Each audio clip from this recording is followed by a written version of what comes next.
తమ మనసులోని మాట చెప్పారు. కానీ ఆయన ఒక విషయంలో పొరపాటు పడ్డారనిపిస్తుంది. ప్రతి డాక్టరు డబ్బుకు అమ్ముడుపోతాడనుకోవడం తప్పు. లోకంలో ప్రతి విషయంలో మంచి చెడ్డ ఉన్నట్టే డాక్టర్లలో కొంతమంది స్వార్థపరులు ఉండొచ్చు, కొంతమందికి ధనాసు ఉండొచ్చు. కానీ అందరూ అలాంటి వారే అనడం అన్యాయం. Very good, very good. నీ ఉత్సాహాన్ని ఎంతో అభినందిస్తున్నానమ్మా. నీవిప్పుడు మాటల్లో చెప్పిందని చేతల్లో కూడా చేసి చూపించిన రోజున నీ తల్లిదండ్రుల కన్నా కూడా నేనెక్కువ ఆనందిస్తానమ్మా. తప్పకుండా డాక్టర్ గారు. నా చదువు, నా జీవితం పేదవాళ్ళకి సాయం చేయడానికి అంకితం చేస్తాను. బాధపడే మనిషికి డబ్బుందా లేదా అన్నది అనవసరం. ఆ మనిషిని రక్షించి బాగుపరచాలన్నదే నా ఆశయం.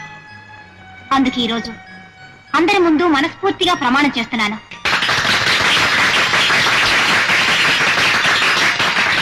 సార్ ఏమిటి? లోపల రమ్మను. హలో. నమస్తే సార్, నా పేరు శాంతి. ఐ నో మొన్న ఫేర్వెల్ పార్టీలో చాలా అద్భుతంగా మాట్లాడావు కదా నువ్వు. కూర్చోమ్మా. నిజంగా ఇంత చిన్న వయసులో అంత గొప్ప ఆశయాలు ఉన్నందుకు నిన్నెంతో అభినందిస్తున్నాను. Thank you sir. నేను చిన్న రిక్వెస్ట్ అడగడానికి వచ్చాను. ఏమిటో చెప్పమ్మా. నన్ను గవర్నమెంట్ డాక్టర్ గా ఏదో ఒక ఊరికి అపాయింట్ చేసే అధికారం మీదే అని నాకు తెలుసు.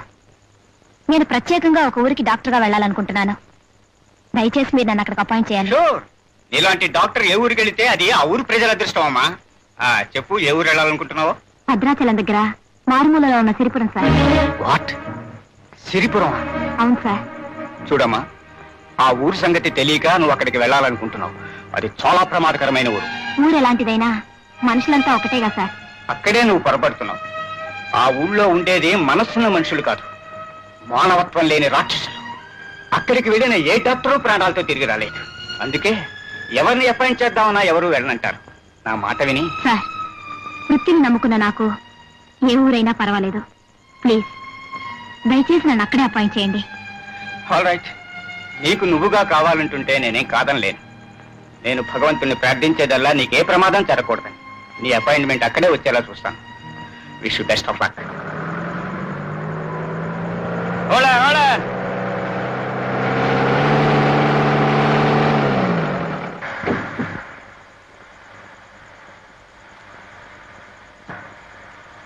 ఎక్కడ దిగుతున్నారటమ్మా? నేను వెళ్ళదలుచుకున్నది సిరిపురమే. సిరిపురమా? ఒంటరి ఆడపిల్ల ఉండి సిరిపురం వెళ్తున్నావా? అసలు బతకదలుచుకున్నాడు ఎవరు? ఆ ఊరు వెళ్ళరే. జాగ్రత్తమ్మా.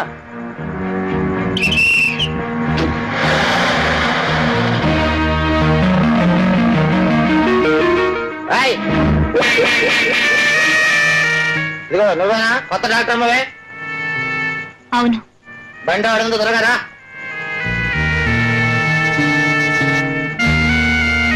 అలా చూస్తాడు, సామాన్ తీసుకురా.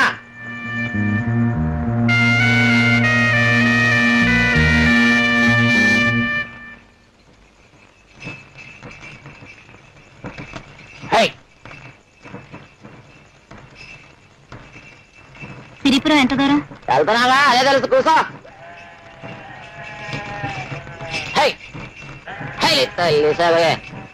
ఏమయ్యా, ఈ బండి ఇంతకంటే త్వరగా పోదా? నా ఇష్టం వెళ్తాను, నోరు మూసు కూర్చో.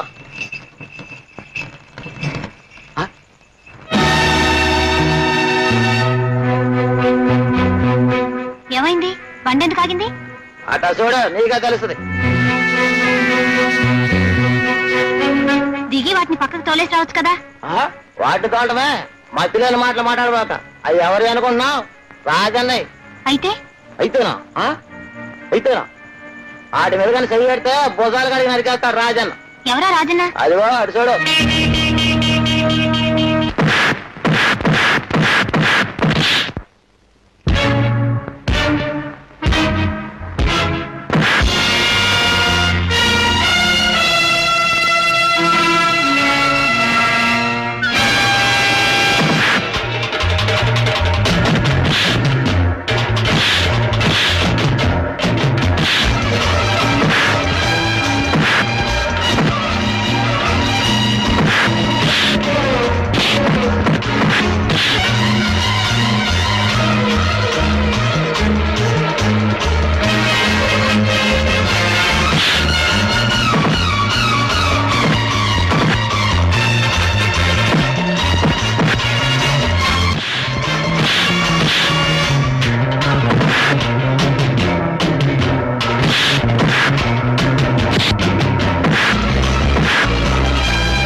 నా కొడక ఒంటరిగా ఆడ కనిపిస్తే చెయ్యేస్తావరా? ఈ చెయ్యి చేస్తే మళ్ళీ ఆ పాడు పని అన్న ఈసారి నన్ను మన్నించేయన్నా.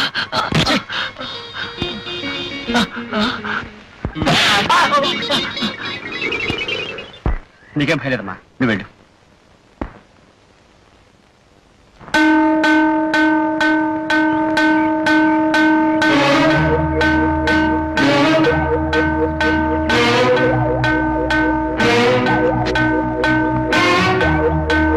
దండాలు రాజన్న. ఏం నర్సిగా, ఏంటి ఇక్కడ ఉన్నావు? ఏదన్నా ఊళ్ళోకి వెళ్ళాలి. ఆహా, వెళ్ళిపోగలవా? ఎలా అన్నా, నీ ఎడ్లు దారిలో ఉన్నాయి కదా, అవి వెళ్ళిన తర్వాతే వెళ్తాను, తెలుసుగా. అది గది. కాకపోతే బండిలో డాక్టర్ అమ్మా. డాక్టర్ అమ్మా? నమస్కారం డాక్టర్ అమ్మా. నమస్కారం డాక్టర్ అమ్మా. ముందుగా తమ రాకు తెలుసుంటే ఉత్త దండాలి కదమ్మా, మెళ్ళో దండలు వేసి మా ఊళ్ళో తీసుకెళ్ళేవాడిని. ఎందుకంటే మా ఊళ్ళోకి దేవుడైనా రావచ్చేమో కానీ డాక్టర్ రావడం మాత్రం జరగదమ్మా. ఒకవేళ వచ్చినా వాళ్ళని తిరగకుండానే పారిపోతుంటారు. మా ఊళ్ళో ప్రాణం తీసే మనుషులు తప్ప ప్రాణం పోసే డాక్టర్ లేరమ్మా. ఏమిటో మీరు రావడం చూసి చాలా సంతోషం ఉందమ్మా. నర్సిగా, నర్సిగా అన్నా డాక్టర్ మరి నీ ముసలి బండి తీసుకెళ్తారా? ఇప్పుడు నాకు గిఫ్ట్ పెట్టు. అలాగే అన్నా. డాక్టర్ మరి నేనే తీసుకెళ్తాను.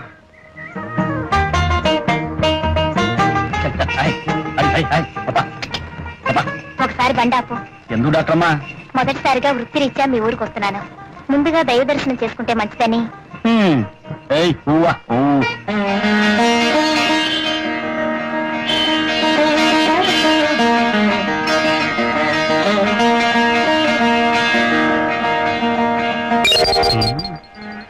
ఎవరమ్మా నువ్వు? ఈ ఊరు కొత్తగా వచ్చావా? అవునండి, నేను ఈ ఊరు కొత్తగా వచ్చిన డాక్టర్ని. నా పేరు శాంతి. నా పేరు మీద దేవుడికి పూజ చేయించండి. పూజ చేయిస్తా, చేయిస్తాను.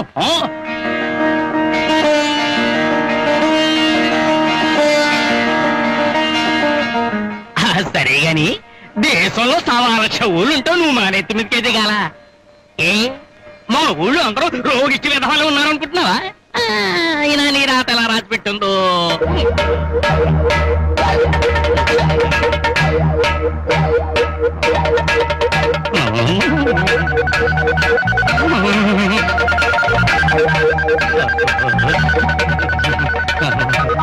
రాజాయ నమః, రాజరాజాయ నమః, రాజన్నాయ నమః.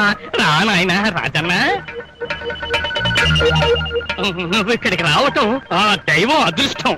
నువ్వు పాదం పెట్టడం వల్ల గుడే పవనమైంది నాయన.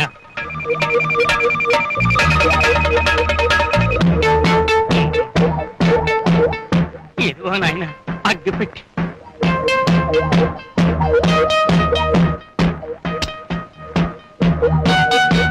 దైవ పరబ్రహ్మ స్వరూపం. మీ జమీందారు గారు ఇంటికి వచ్చే వెళ్ళైందా మున్సబ్ గారు? వచ్చేస్తారు, పనుండి తోటలోకి వెళ్ళారు. ఈ పాటికి వచ్చేస్తూ ఉండాలే. జమీందార్ బాబు గారు వస్తారు.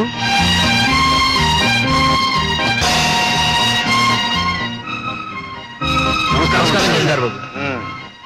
జమీందార్ గారు, ఈయన పట్నం నుంచి వచ్చిన ఎలక్షన్ ఆఫీసర్. తమ దర్శనం కోసం వేచి ఉన్నారు. మా దర్శనం కోసమా? ఏమిటి ఏమిటి విశేషాలు? ఏం లేదండి, ఈ ఏడాది మీ ఊర్లో కూడా ఎన్నికలు జరిపించి గ్రామ సర్పంచ్ ఏమిటి ఏమిటి మీరనేది? మా గ్రామంలో ఎన్నికల? మేమేమని సెలవిచ్చాం? మా గ్రామంలో ఎన్నికల అని సెలవిచ్చారండి. సర్కారు వారికి మన గ్రామ విషయం తమ విషయం తెలియక పంపించుంటారు ఆఫీసర్ గారిని. చూడు ఆఫీసరు, కొత్తగా మా ఊరికి పెద్ద దిక్కును ఎన్నుకోవాల్సిన అవసరం లేదు. తరతరాలుగా మా గ్రామానికి పెద్దగా మా జమీందారు గారు వంశ పురుషులే ఉంటున్నారు. ఇక్కడ ప్రజలకు కష్టాలు రాకుండా, గ్రామంలో తగదాలు రాకుండా, దొంగలు రాకుండా, వాళ్ళ కోసం పోలీసులు రాకుండా, కరువు కాటకాలు రాకుండా, తమ లాంటి ఆఫీసర్లు రాకుండా మా జమీందారు బాబు గారే చూసుకుంటున్నారు. మా ఊరి న్యాయస్థానం వారింటి మెట్లే. మా ఊరికి చట్టం వారి నోటి మాటే. వారికెవరైనా ఎదురొస్తే ఆడి మెడకాయ మీద తలకాయ నేల రాలిపోద్ది. విన్నారుగా మా గ్రామం పరిస్థితి. ఇంకా మాకు ఎన్నికలు ఎందుకు? మేమేమని సెలవిచ్చాం? మీ ఊళ్ళో ఎన్నికలు ఎందుకని సెలవిచ్చారు? అలాగని ఒక రిపోర్ట్ రాసి పంపండి. వస్తాను.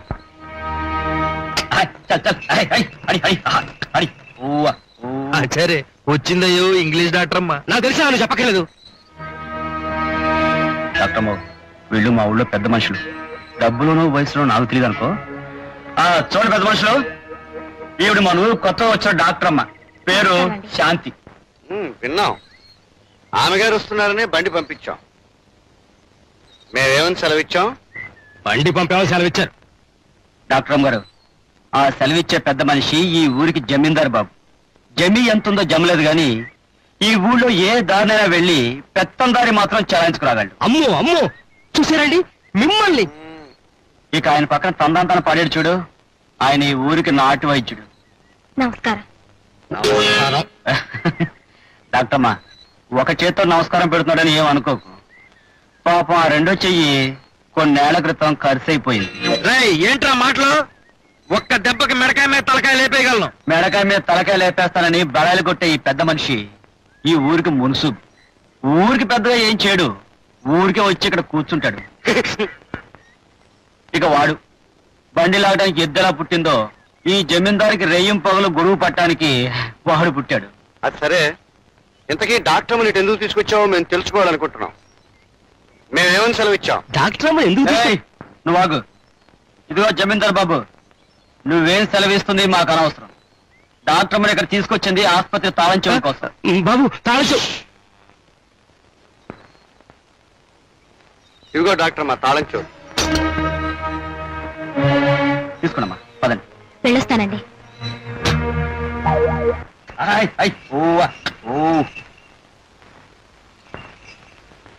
డాక్టర్ గారు, ఇదేనండి మీ ఆసుపత్రి. మీరు లోపలికి వెళ్ళండి, సామాన్ పడుకు చేస్తాను.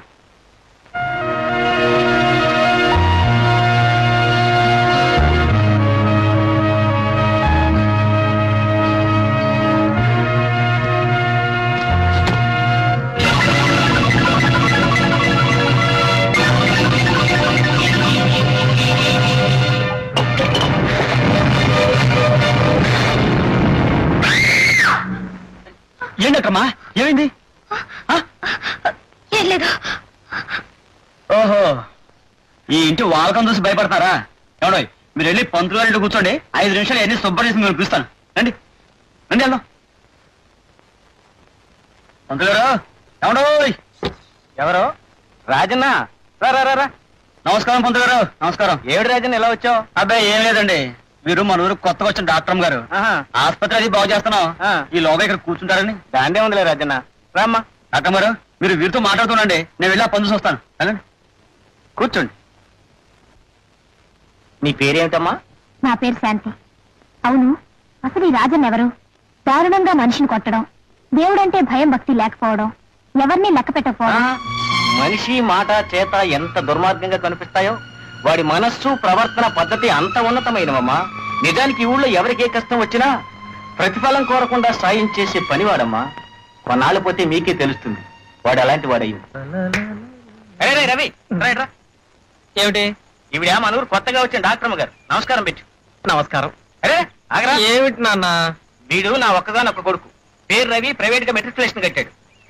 నమస్కారం. వస్తా. అరే చూసావమ్మా, ఇది పద్ధతి. వీడిని పట్నం పంపించి పెద్ద చదువులు చదివించాలన్న ఆశ. వీడేమో చదువు సంఖ్య లేకుండా ఇట్లా ఊరు పట్టుకుని బలాదూరు తిరుగుతున్నాడు. ఏమండి, మన అమ్మాయికి 16 సంవత్సరాలు వచ్చే తెలుసా? నిన్ను చూస్తూ ఉంటే 16 ఏళ్ల పిల్లకి తల్లిలాగా మాకు అనిపిస్తలేదు మహాలక్ష్మి. చాలండి, చిన్నపిల్లలాగా. అమ్మాయికి సంబంధాలు చూడడం మంచిది. ఇంకా చూద్దాం. ఈ వెంకట నరసింహారాజా వారితో విజయం అందాలంటే మరి మన జమికి తగిన సంబంధం దొరకాలిగా. మేమేమని సెలవిచ్చాం? గొప్ప సంబంధం దొరకాలి అన్నారు. ముందు మీరు వెతకాలి కదా. వెతుకుదాం. ఇంకా అమ్మాయి చిన్నపిల్లే కదా. ఇప్పుడు ప్రఖ్యాత డాక్టర్ శ్రీ కోదండరామారావు గారు మెడికల్ డిగ్రీలు పుచ్చుకుని జీవితాల్లోకి ప్రవేశించే మీకు తమ అమూల్యమైన సందేశాన్ని ఇస్తారు.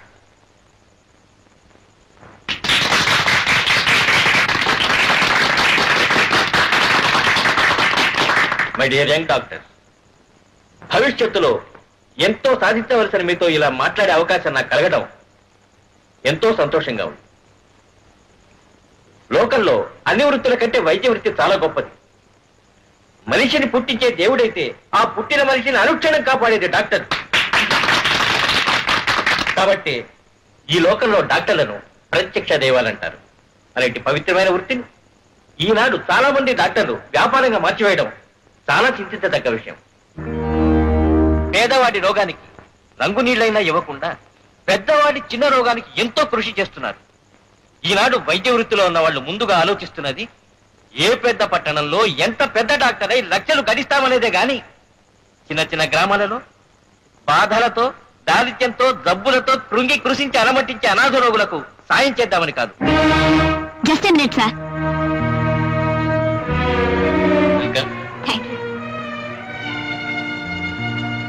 మై డియర్ ఫ్రెండ్స్, ఆవేదనతోనూ ఆవేశంతోనూ డాక్టర్ కోదండ రామారావు గారు తమ మనసులోని మాట చెప్పారు. కానీ ఆయన ఒక విషయంలో పొరపాటు పడ్డారనిపిస్తుంది. ప్రతి డాక్టరు డబ్బుకు అమ్ముడుపోతాడనుకోవడం తప్పు. లోకంలో ప్రతి విషయంలో మంచి చెడ్డ ఉన్నట్టే డాక్టర్లలో కొంతమంది స్వార్థపరులు ఉండొచ్చు, కొంతమందికి ధనాసు ఉండొచ్చు. కానీ అందరూ అలాంటి వారే అనడం అన్యాయం. Very good, very good. నీ ఉత్సాహాన్ని ఎంతో అభినందిస్తున్నానమ్మా. నీవిప్పుడు మాటల్లో చెప్పిందని చేతల్లో కూడా చేసి చూపించిన రోజున నీ తల్లిదండ్రుల కన్నా కూడా నేనెక్కువ ఆనందిస్తానమ్మా. తప్పకుండా డాక్టర్ గారు. నా చదువు, నా జీవితం పేదవాళ్ళకి సాయం చేయడానికి అంకితం చేస్తాను. బాధపడే మనిషికి డబ్బుందా లేదా అన్నది అనవసరం. ఆ మనిషిని రక్షించి బాగుపరచాలన్నదే నా ఆశయం. అందుకు ఈరోజు అందరి ముందు మనస్ఫూర్తిగా ప్రమాణం చేస్తున్నాను.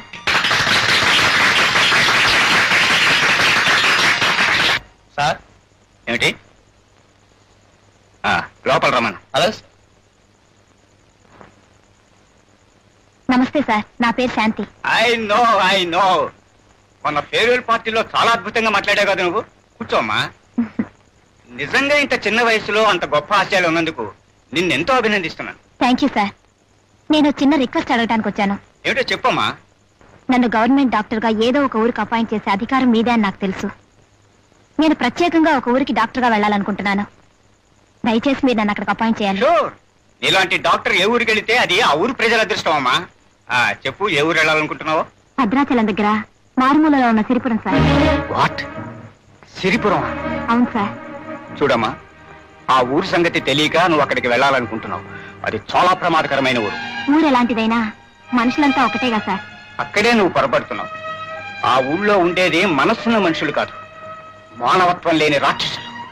అక్కడికి వెళ్ళిన ఏ డాక్టరు ప్రాణాలతో తిరిగి రాలేదు. అందుకే ఎవరిని అపాయింట్ చేద్దామన్నా ఎవరు వెళ్ళనంటారు. నా మాట విని. సార్, వృత్తిని నమ్ముకున్న నాకు ఏ ఊరైనా పర్వాలేదు. ప్లీజ్ దయచేసి నన్ను అక్కడే అపాయింట్ చేయండి. ఆల్ రైట్, నీకు నువ్వుగా కావాలంటుంటే నేనేం కాదనలేను. నేను భగవంతుని ప్రార్థించేదల్లా నీకే ప్రమాదం జరగకూడదని. నీ అపాయింట్మెంట్ అక్కడే వచ్చేలా చూస్తాను. Wish you best of luck.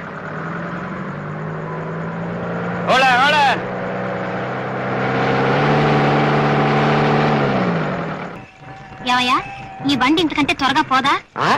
నా ఇష్టం వెళ్తాను. నోరు మూసు కూర్చో.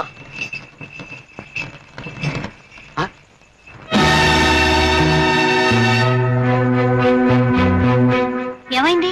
బండి ఎందుకు ఆగింది? అట చూడ, నీగా తెలుస్తుంది. దిగి వాటిని పక్కకు తోలేసి రావచ్చు కదా. వాటి తోటమే మా పిల్లల మాటలు మాట్లాడబాక. అవి ఎవరు అనుకుంటున్నావు? రాజన్నయ్య. అయితే అయితేనా ఆడి మీద కానీ సరి పెడితే భుజాలు కడిగి నరికేస్తాడు రాజన్న. ఎవరా రాజన్న? అదిగో అటు చూడు.